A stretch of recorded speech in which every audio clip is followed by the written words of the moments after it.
오늘도 하나님께 예배하러 나오신 우리 성도님들을 환영하고 축복합니다. 오늘 말씀을 들으시고 또 기도하실 때에 우리 개인의 각 심령에 또한 그 가정에 하나님의 나라가 임하게 될 줄 믿습니다.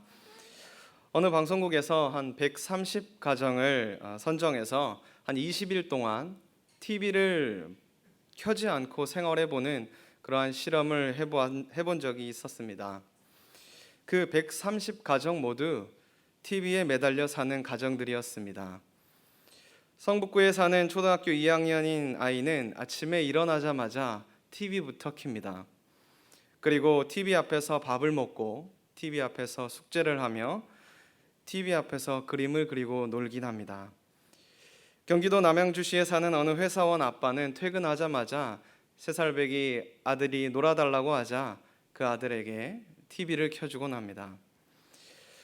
어느 인터넷 사이트를 운영하는 여대생은 김밥을 사러 편의점에 가는 그 시간을 제외하고는 하루 종일 TV를 보고 사는 그런 중독된 삶을 살아갑니다. 이러한 가정에서 TV를 끄고 살아가는 그러한 실험을 하자 새벽에 일어나서 TV를 켜달라고 엉엉 우는 아이가 있는가 하면 남편은 TV 대신에 인터넷에 매달리고 아내들은 이웃으로부터 이전에 드라마 연속극의 내용은 어떠했는지 듣기에 바쁩니다. 이 같은 초기의 어려움 속에서도 아이들은 먼저 빠르게 적응해가는 모습이 보여집니다. 초등학교 아이는 자기 방에 앉아서 숙제를 하기 시작했고 남양주 아버지는 TV 대신에 거실에 작은 테이블을 놓고 가족들과 이야기를 하기 시작합니다. 이들의 모든 공통점은 하루가 무척 길다라는 특징을 발견하였습니다. 그래서 저녁마다 TV를 대신해서 독서나 가족 대화 또는 음악 감상 등 외에도 집안일들을 함께 가정과 하면서 가정 분위기가 완전히 달라졌다라고 흥분해서 인터뷰를 했다라고 합니다. 오늘날 기독 가정을 올바로 세운다는 것, 또 그 안에서 기독 부모로서 자녀를 잘 양육한다는 것은 결코 쉽지 않다는 것을 느끼게 됩니다. 날로 치열해지는 이 입시 경쟁과 또한 점점 거칠어지는 이 학교 학원 문화를 우리 아이들이 살아가고 있습니다. 올바른 방법대로 살아가면 성공한다 라는 말이 무색할 정도로 이 돈과 권력으로 성공 여부가 결정되는 그러한 환경 속에서 우리 자녀들이 살아가고 있습니다. 또한 부모님 세대로부터 우리 자녀들 세대가 너무나 다른 환경이 되었기 때문에 서로 이해하지 못하고 갈등하는 이 세대 갈등 또한 무시 못할 양육의 어려운 이유이기도 합니다. 그리고 앞선 이야기와 같이 점점 발달하는 이 매체와 과학 문명으로 인하여서 우리 가정들을 또한 우리 자녀들을 유혹하고 있는 것들이 너무 많아지고 있는 현실입니다. 옛날에는 잘 발견되지 않던 여러 가지 심각한 문제들이 이제는 실시간으로 서로 비교해가며 경쟁을 시키는 그러한 시대 속에서 살아가고 있습니다. 이러한 가운데서 기독 부모로서 또한 기독 가정으로서 올바른 성경적 가르침과 하나님의 사랑으로 훈계하며 서로 사랑하며 양육한다는 것이 결코 쉽지 않다라는 사실을 우리가 느끼고 있습니다. 친구들은 모두 컨닝을 하고 험한 말을 하고 또한 그런 옳지 못한 방법 가운데서 돈을 벌고 있는 환경 속에서 우리 믿음의 자녀들에게 그저 너는 그렇게 하지 마라 라는 말만 하기에는 우리 자녀들이 감당해야 할 그러한 십자가의 무게가 너무 무거워 보이는 것이 현실입니다. 오늘 여기 하나님께서 부탁받은 믿음의 자녀들 또 하나님의 백성을 이끌어가는 한 지도자가 나옵니다. 바로 우리가 잘 알고 있는 모세이지요. 스스로 고백하기에도 자신은 연약한 존재입니다. 부족한 사람입니다. 말한 그 모세가 거룩하신 아버지 하나님을 대신하여서 구름대와 같은 이 이스라엘 백성들을 출애굽하여 이 광야로 인도하고 또한 하나님의 약속된 가나안 땅으로 이끌어가고 있습니다. 오늘 말씀 속에서 우리는 하나님께서 이스라엘 백성들을 어떻게 이끌어 가셨는지 또한 모세를 통하여서 하나님 아버지의 그 마음을 어떻게 전달하며 양육하였는지 함께 살펴보며 우리도 또한 하나님의 양육의 방법대로 우리 믿음의 가정을 잘 양육하고 세워갈 수 있기를 간절히 소망합니다. 하나님께서는 이스라엘 백성들을 출애굽하여 이끌어내셔서 또한 가나안 땅으로 인도하실 때에 분명한 목적이 있으셨습니다. 그것은 모세를 통하여 하신 말씀과 같이 이스라엘 백성들이 여호와 하나님을 섬길 것이다 라고 분명히 말씀해 주셨습니다. 이 섬긴다라는 말씀은 하나님께 예배를 드린다라는 것이지요. 그래서 하나님께서는 예배하는 방법, 즉 레위기를 통하여서 제사법을 가르쳐 주셨습니다. 그런데 여기서 우리는 단순히 하나님을 섬기고 예배하는 것이 단순히 제사로만 그치지 않는다라는 것을 잘 알고 있습니다. 이것은 온전한 형식이요 진정으로 하나님께서 이스라엘 백성들을 출애굽시키시고 레위기를 통하여서 제사법을 주신 것은 이스라엘 백성들과 함께 살기를 원하셨기 때문입니다. 지금 우리의 표현으로 한다라면 한 가족이 되기를 원하셨던 것이지요. 하나님만 섬기고 하나님만 예배하며 그렇게 하나님과 함께 살아가기를 원하셨습니다. 그래서 하나님과 함께 사는 방법, 즉 거룩한 하나님의 백성으로서 어떻게 살아가야지만 하나님과 한 가정을 이룰 수 있을지 그 방법을 율법을 통하여서 가르쳐 주신 것입니다. 예수님으로 말미암아 구원받은 성도들은 교회의 머리 되신 예수 그리스도로 말미암아 한 지체가 된 우리 성경의 말씀과 같이 예수님을 구주로 고백하는 성도들은 주님 안에서 한 가정입니다. 그래서 우리가 서로 형제님, 자매님 이렇게 부르는 것이지요. 그렇게 오늘 말씀의 배경이 되는 이스라엘 백성들은 아버지 하나님을 섬기며 함께 살아가기 위하여서 출애굽하여 선택된 하나님의 자녀요 백성인 것입니다. 그런데 그렇게 하나님의 자녀된 백성된 이스라엘 백성들이 하나님의 말씀에 순종하지 아니하고 하나님의 마음을 아프게 하는 일들이 많이 일어나게 됩니다. 특별히 오늘 말씀인 민수기 11장의 내용은 그 광야 가운데서 하나님 앞에 탐욕으로 먹을 것을 구하는 백성들의 모습이 나옵니다. 하나님께서는 광야 가운데서 인도하여 내셔서 만나를 내려주시며 사람이 떡으로만 사는 것이 아니라 하나님의 말씀으로 살아가는 것임을 분명히 가르쳐 주셨습니다. 그럼에도 이스라엘 백성들을 그 만나를 먹으며 은혜에 감격하여 감사하는 것이 아니라 지금과 같이 불평하며 이전에 애굽에서 먹던 맛있는 음식들을 달라 요구하고 있는 것입니다. 제가 민수기 11장 4절에서 6절의 말씀을 봉독하도록 하겠습니다. 그들 중에 섞여 사는 다른 인종들이 탐욕을 품음에 이스라엘 자손도 다시 울며 이르되 누가 우리에게 고기를 주어 먹게 하랴. 우리가 애굽에 있을 때에는 값없이 생선과 오이와 참외와 부추와 파와 마늘들을 먹은 것이 생각나거늘 이제는 우리의 기력이 다하여 이 만나 외에는 보이는 것이 아무것도 없도다 하니. 아멘. 지금 이스라엘 백성들이 서 있는 곳은 광야입니다. 척박하고 먹을 것이라고는 찾아볼 수 없는 그 광야 가운데서 지금 이스라엘 백성들이 고기를 달라 요구하고 있는 것입니다. 값없이 생선과 오이와 참외와 부추와 파와 마늘을 먹은 것이 생각난다 불평하고 있습니다. 이러한 광야에서 만나를 먹는 것만으로도 얼마나 감사한 일이겠습니까? 그럼에도 이스라엘 백성들은 이 광야에서 기력이 없어 이 만나 외에 먹을 것이 없다 불평하고 있는 것입니다. 더 심각한 문제는 이들이 단순히 배가 고파서 먹을 것을 구하는 것이 아니라 이 광야에서 하나님이 베풀어 주신 이 만나의 식탁보다도 애굽의 종되었을 때에 먹던 그러한 음식이 더 생각나고 그것이 좋다라고 하나님께 불평했다라는 사실입니다.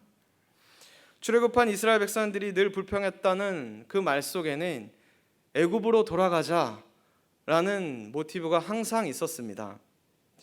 단순히 육신의 고통과 배고픔, 목마름만으로 불평을 한 것이 아니라 차라리 이럴 것이라면 애굽으로 돌아가는 것이 낫겠다라고 불평을 하였다라는 것이지요.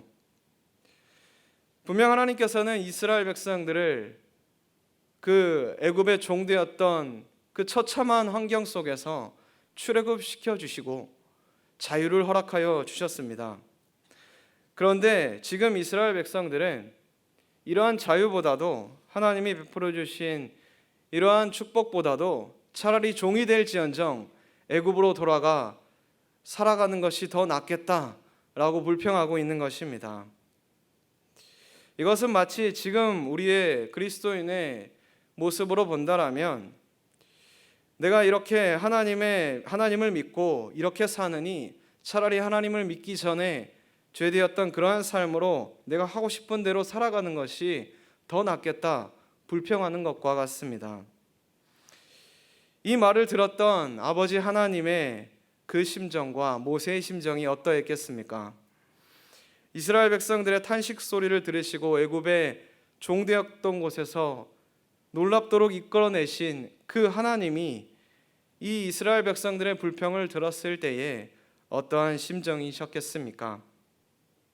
하나님과 함께 이 척박한 광야에서 만나를 먹느니 차라리 애굽의 종이 될지언정 그것이 더 좋다고 불평하고 있는 그 소리를 듣는 하나님의 심정을 이해해 보시기 바랍니다. 이러한 모습은 지금 이 시대를 살아가고 있는 우리 믿음의 가정들의 모습이 아닌지 모르겠습니다. 이때에 모세의 고백 또한 참으로 우리들의 지금의 심정을 잘 대변해 주고 있는 듯 합니다. 제가 민수기 11장 12절의 말씀을 다시 한번 봉독하도록 하겠습니다. 이 모든 백성을 내가 배웠나이까? 내가 그들을 낳았나이까? 어찌 주께서 내게 양육하는 아버지가 젖먹는 아이를 품듯 그들을 품에 품고 주께서 그들의 열조에게 맹세하신 땅으로 가라 하시나이까? 모세가 불평하는 이스라엘 백성들을 보며 오늘 모세가 고백합니다. 이 고백에 알 수 있듯이 모세의 짐이 얼마나 중한지 가늠해 볼 수 있습니다. 내가 그들을 낳았나이까? 모세가 이렇게 고백함은 무엇입니까? 분명 이스라엘 백성들을 출애굽시키신 분은 하나님이신데 어찌하여 저에게 이스라엘 백성들의 원망과 불평을 듣게 하십니까? 라는 이야기를 하고 있지 않는 것입니까? 모세의 이러한 고백은 그저 투정 어린 불평이 아니었습니다. 장전만 60만이요 대략 가정으로 치면 200만이 넘는 이스라엘 백성들을 이끌면서 그들이 보여준 모습은 지도자 모세로 하여금 죽을 만큼 고통스러운 불평으로 가득 차 있는 모습이었습니다. 하나님의 놀라운 은혜를 보고 직접 경험한 이스라엘 민족이었습니다. 이들은 출애굽 10가지 재앙을 직접 경험하였고 보고 느낀 사람이었습니다. 심지어 이스라엘 민족을 잡으러 오는 애굽 군대가 홍해를 갈라 그들을 집어삼키는 놀라운 하나님의 역사를 목도한 백성이었습니다. 그럼에도 불구하고 이 광야 속에서 척박한 환경에 있다 하여 하나님을 원망하고 다시 애굽으로 돌아가겠다 하니 모세의 이러한 심정이 이해가 갑니다. 이러한 것을 바라보며 우리 믿음의 가정의 모습 또한 이러한 탄식이 들리는 것 같습니다. 하나님, 우리가 어떻게 이러한 세대 가운데서 또한 이렇게 불평하는 세대 가운데서 어떻게 우리의 자녀들을 우리의 믿음의 가정을 올바로 하나님께 인도할 수 있겠습니까? 나 하나로도 그리스도인으로 세움받기 힘든 세대 가운데서 어찌하여 기독 부모로서 우리 자녀들까지 책임지라 하십니까? 그 짐이 너무 무겁습니다 라고 고백하며 탄식하게 될지 모르겠습니다. 그럴 때에 오늘 하나님께서 주시는 말씀을 듣고 그 마음을 이해해 보시기 바랍니다. 제가 민수기 11장 16절에서 17절의 말씀을 다시 한번 봉독하겠습니다. 여호와께서 모세에게 이르시되 이스라엘 노인 중에 내가 알기로 백성의 장로와 지도자가 될 만한 자 70명을 모아 내게 데려와 회막에 이르러 거기서 너와 함께 서게 하라. 내가 강림하여 거기서 너와 말하고 내게 임한 영을 그들에게 그들에게도 임하게 하리니 그들이 너와 함께 백성의 짐을 담당하고 너 혼자 담당하지 아니하리라. 아멘. 죽기를 원하면서까지 하나님 아버지께 토로하는 그 모세를 향하여서 하나님께서는 다른 말씀을 하지 않으시고 오늘 말씀과 같이 너를 돕는 장로 70인을 세워 너 홀로 이것을 감당하지 않게 하겠다 말씀해 주고 계십니다. 분명 무슨 위로의 말씀이라든지 놀라운 능력을 주신다든지 그것도 아니면 이렇게 불평하는 이스라엘 백성들을 징계하시며 무엇이라고 말씀해 주실 것이라 기대했을지 모르겠습니다. 하지만 하나님의 양육 방식은 우리가 기대했던 것보다는 다른 방식으로 인도하십니다. 하나님께서는 우리들의 각자의 십자가를 지고 예수님을 따라갈 때에 때로는 그 짐이 너무 무거워서 내려놓고 싶을 때가 있을 것입니다. 하나님, 주님을 따르며 자기 십자가를 지고 가는데 내가 진 십자가가 너무 무겁습니다. 조금 가볍게 해주실 수는 없으십니까? 그렇게 기도할 때가 있으시지요. 그때 하나님께서 나의 짐을 좀 가볍게 해주시면 너무 좋을 것인데 하나님께서는 그렇게 하지 않으시고 십자가의 무게를 줄여주시는 것이 아니라 그것을 감당할 만한 힘을 허락해 주십니다.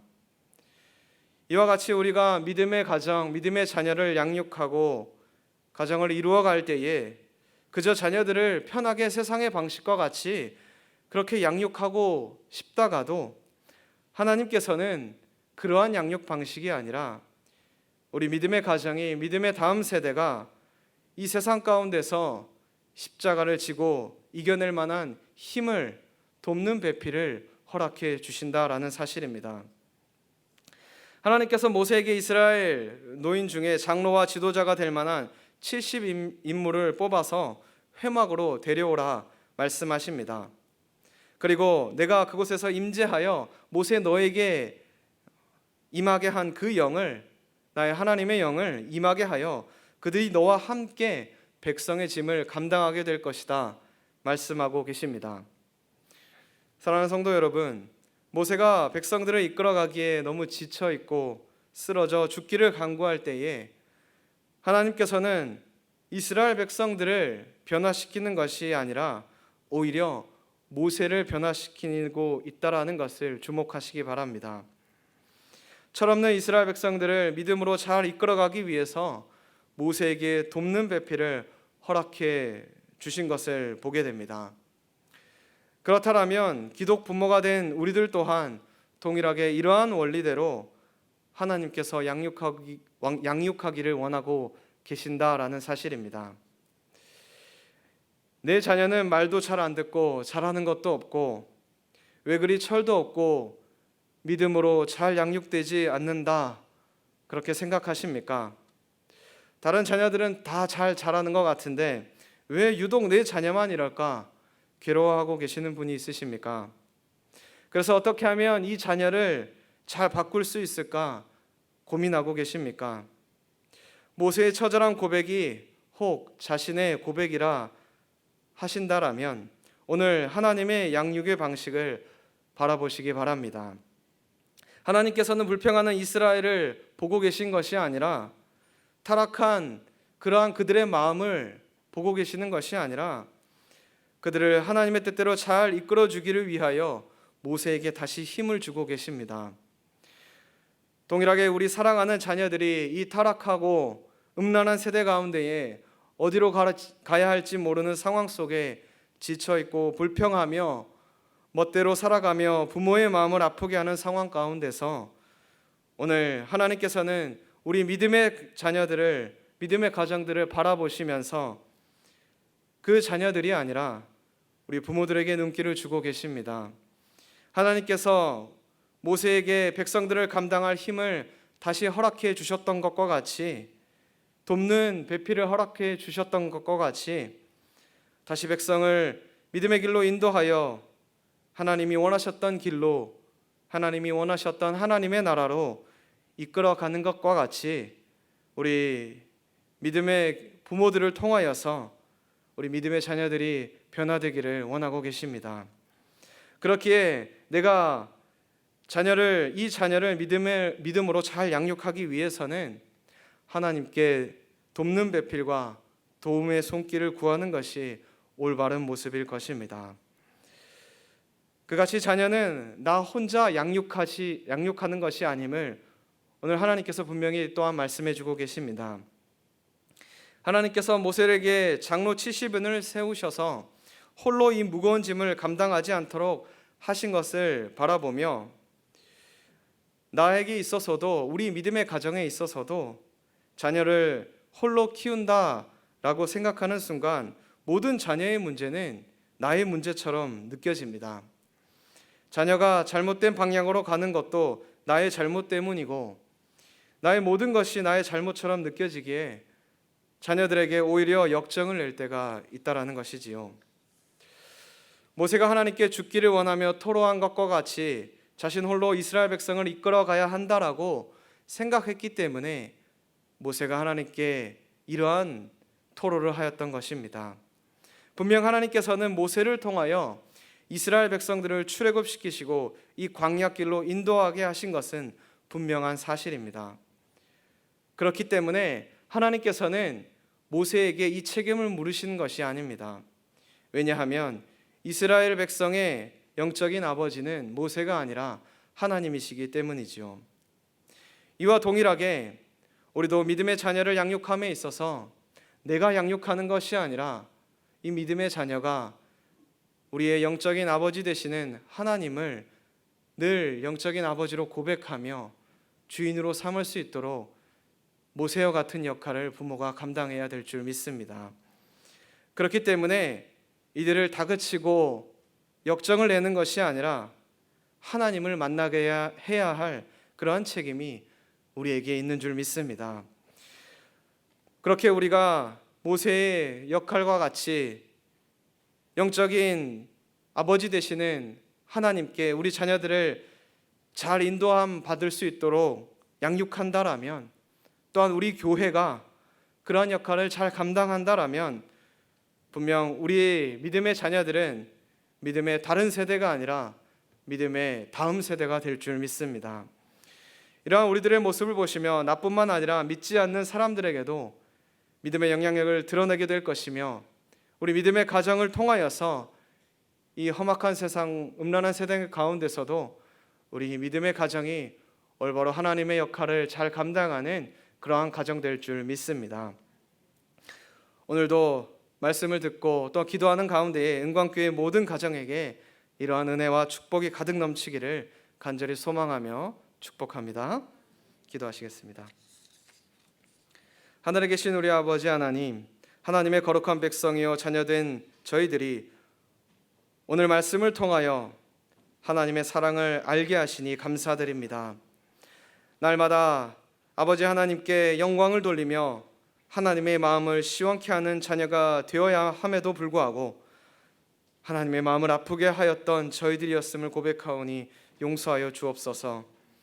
하나님이 없다고 하는 이 시대 속에서 우리 믿음의 자녀들이 광야 속에서 만나를 먹으며 하나님과 동행하였던 것과 같이 늘 하나님이 주시는 은혜를 맛보게 하시고 세상의 유혹에 흔들려 다시 애굽으로 돌아가자 외쳤던 이스라엘 민족과 같이 세상으로 돌아가지 않도록 지켜 주옵소서. 특별히 맡겨주신 자녀들을 믿음으로 양육함에 늘 부족하고 연약함을 고백하는 우리 기독 부모님들에게 감당할 힘과 은혜와 지혜를 허락하여 주옵소서. 말씀을 듣고 다시 힘을 내어 모세와 같이 맡겨주신 자녀들을 믿음으로 잘 양육하게 하시고 은광교회가 우리 자녀들을 함께 양육하는 복된 교회가 되게 하여 주시옵소서. 그래서 모든 가정들이 그리스도의 향기를 내어 삶으로 복음을 전하는 아름다운 가정이 되게 하여 주시옵소서. 예수님의 이름으로 기도하옵나이다. 아멘.